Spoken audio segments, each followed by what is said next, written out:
Welcome back. And I am delighted that Paul and I are going to have a conversation. This is going to be, I love it when we do this, I know. just as a plug. I want to do more of this.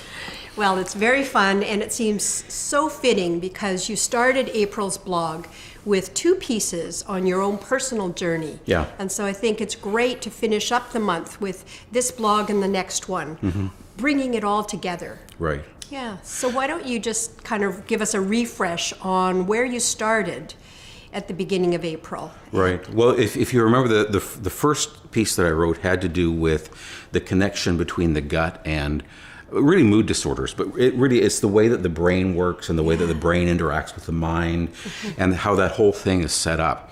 And the recognition that there's such a huge connection between what we eat, really, because that's what it is that forms the environment in our gut, between what we eat and the way that we perceive life. Yeah. The lens that kind of sits in front through which we take in all this information, and how incredibly powerfully the health of the gut impacts mood disorders like depression, anxiety, and panic disorders. And I know, It's remarkable. we've used that mind-body connection so much. Yeah. I mean, it's just like, We've talked about it a lot, Well, because and there's the all kinds of world. evidence for it. sure.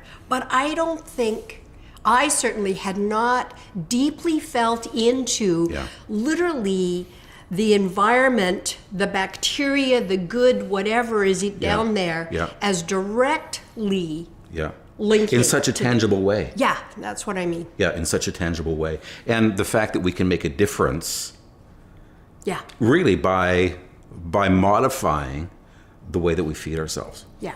Yeah, it's amazing, amazing. And so if people haven't looked at that, then, get a hold of Perlmutter's book, because it's Right. pretty What's awesome. the title again? Brain Maker, Brain Maker. yeah, by David Perlmutter. Yeah. And I mean, I also think it's so timely because so many of us are starting to really pay attention to the processing. Yes. How well our brain's working. Yeah. My memory, my acuity, just that clarity you talked about of the Well, brain fog. Yeah, and I know that you've never experienced this in me. Hey. But it does contribute to the brain fog. Yeah. That it might happen on a daily basis, but there's a period of time that I think that we've all experienced where we just kind of go, our eyes kind of glaze over and we don't know what the heck is going on. Right. And in some ways, it feels like being disconnected. It's a little surreal. Right. And I was just at a conference and listening to the whole part hormones play for women in particular, but I know Ain't that it's the truth, sister?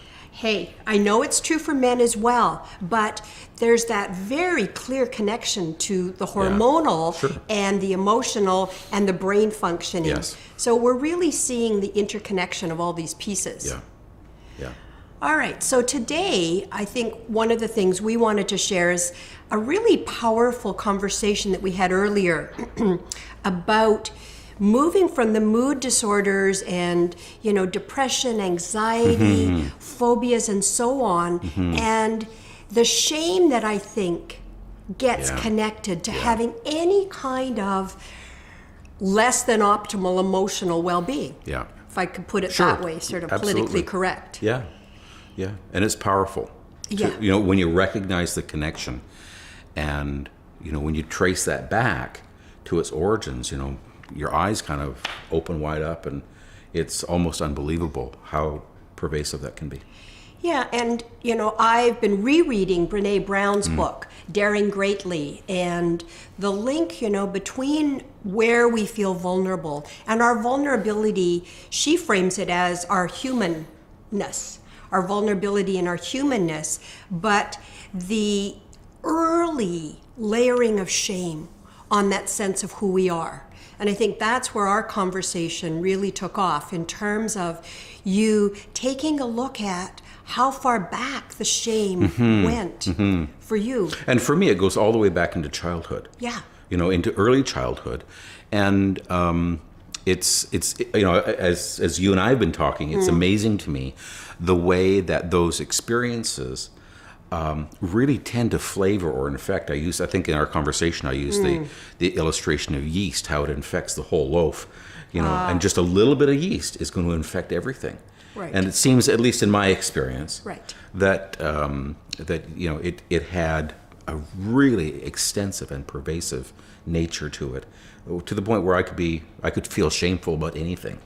Yeah, and that's, I think, one of the realizations. I loved how you said it when we chatted, that once you've experienced shame in any context, it's like your nervous system or your whole emotional system is on shame alert.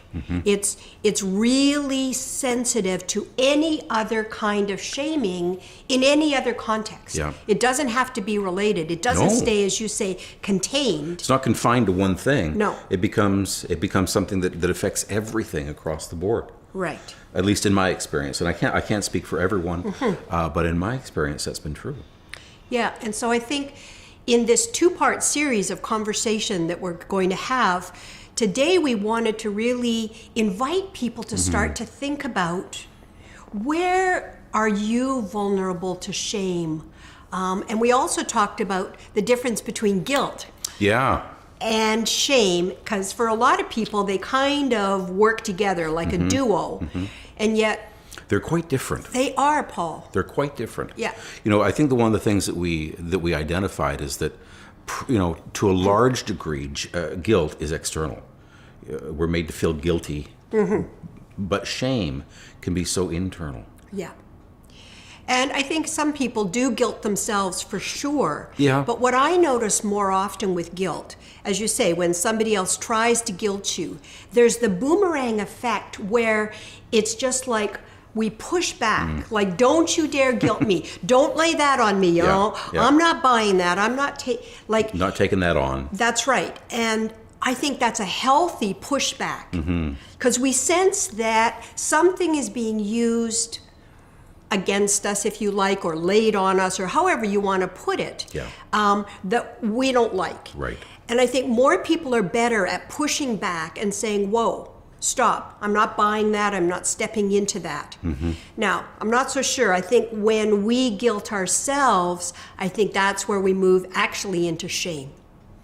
And feeling badly about what we've done or not done, etc. But don't you think that we learn that pattern as children? Because, you know, we learn how to shame Yeah. ourselves, Yeah. you know? And I think that shaming, I would stop you there and say, I think we learn to guilt ourselves.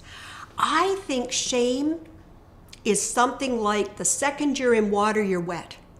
I think the second I've pointed out something in you, say as a child, that isn't the way I think it should be as a mom or a dad, and I'm helpless to change it, I think, you know, just my instinct is there's a sense of something's wrong. Yeah. Either I'm wrong, I've done something wrong, it's bad.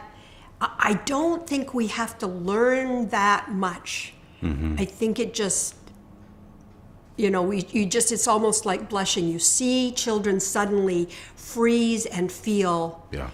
maybe it's embarrassment first or the more severe, intense emotion of shame. Right. Yeah, and you know, we were talking about the differences, but in some cases they're pretty minor differences, but important, the differences between guilt and shame. Yeah. And it seemed to me in our conversation that shame is something that's so much more corrosive. Yes, I really agree. So Yeah. much more corrosive than Yeah. you know. And I'm not trying to make a case for guilt, No. but at the same time to recognize how deeply it affects us, Right. and how much emotional damage it does over the course of time. Right. It erodes. Yeah. In that, you know, the corrosive nature of it is that it erodes our self-esteem. It erodes our personhood. Shame is a direct attack upon our worth as a person. Right. And what I've been fascinated since our sort of deeper look at this is how easy it is to shame. I mean, shockingly easy. Just that extra little bit where... The little dig or the little jab. Exactly, Paul. Yeah. And watched in myself that urge. And wow, I think, we're going to talk in the second part about, how to kind of shame proof or become more resilient in terms of shame, and also clearing out the backlog. Yeah.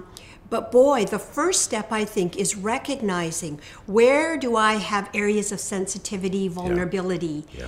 And also, where do I want to shame others? Yeah. So, where you feel shame could seem to be as small as your penmanship, as we used to call it, or spelling. Now, for me, spelling was not a small thing. It was a huge thing as somebody who struggled with dyslexia. But it can seem to be something like that, very specific, very finite. Yeah. And yet, as we've said, the minute that experience happens, we start opening up sensitivity to anything else. Anything that comes along. That's right. We want to lump in that same bucket, if you will. Right. Yeah. So then it can go to the biggies, from weight, as we've talked about, to body image, to money, to career and career failures, disappointments. Yeah. It can be in terms of relationships and so on. And even those things in our lives over which we have real regret. Yeah. Misjudgments, miscalculations, bad decisions. Right. Those kinds of things. Some of which are totally secret. Nobody knows about but us. Right. And yet we continually shame ourselves for them. Right. And we carry that burden of shame around with us. Right. And it's a heavy load to carry. And the other area I think is often hidden is around our values. Yeah. Wanting to be kind, considerate, generous, whatever it is, the values you hold. Mm-hmm. And then if you feel you've missed the mark, whether it's only you that knows or it's become public. Yeah. That can be a whole nother area. Certainly for me. Absolutely. When I feel I've missed the mark with somebody or in a situation, it really registers. Yeah. So. But and the voices come up. The voices that say, "Oh yeah, you may have done all those good things, and you might be helping in all these areas, but remember when you were 5, you screwed up. You were such a rotten little kid." So anything that anybody thinks about you because of all the good you've done in the world, they don't know the real you. Oh, okay. I don't have that one in my head, but what I notice... Welcome to my world. What I notice is I want to go into attack. I want to make the other person wrong so that what I did doesn't look so bad. Okay, yeah. They didn't give me the proper instructions. They don't know what I've been dealing with. Some kind of defense or attack. Yeah. And then I'm off running on that. So that's the pattern in my brain as opposed to reeling it all the way back. Yeah, and I think that as individuals we deal with it in different ways. For sure. And the mechanisms that we find ourselves, the patterns that we find ourselves getting into is different for all of us. But the essential elements, I think, are the same for all of us. Right. How it works out, how it plays out, it might be a little different for you than it is for me. It might be different for somebody watching this video than it is for either of us. Totally. But the essential elements are all the same. Right. So we are offering you an invitation because we really believe that the very first step in addressing this and moving forward in a powerful, healthy, holistic way is to be able to name those areas of vulnerability and so on, to just bring up to conscious awareness, out of unconscious into that, conscious awareness.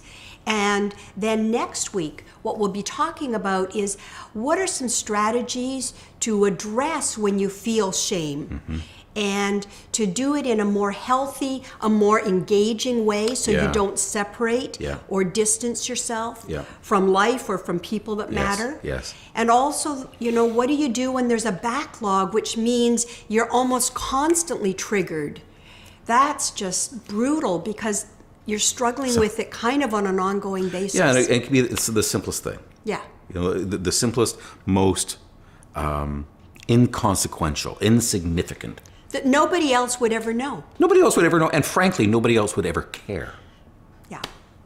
Okay, well, we look forward to you being with us next week as we continue this conversation, Yeah. delving into what can we do to be less vulnerable to shame and to shaming others, and how I think important that is even for future generations, because many of us are both parents Yeah. and grandparents, and we don't want to create more of this pattern Yeah, of we don't want to shaming. pass it on. No. Yeah. All right. Thank you. Great conversation. Look been forward great. to the next part, and Absolutely. away we go. Okay. See you next week.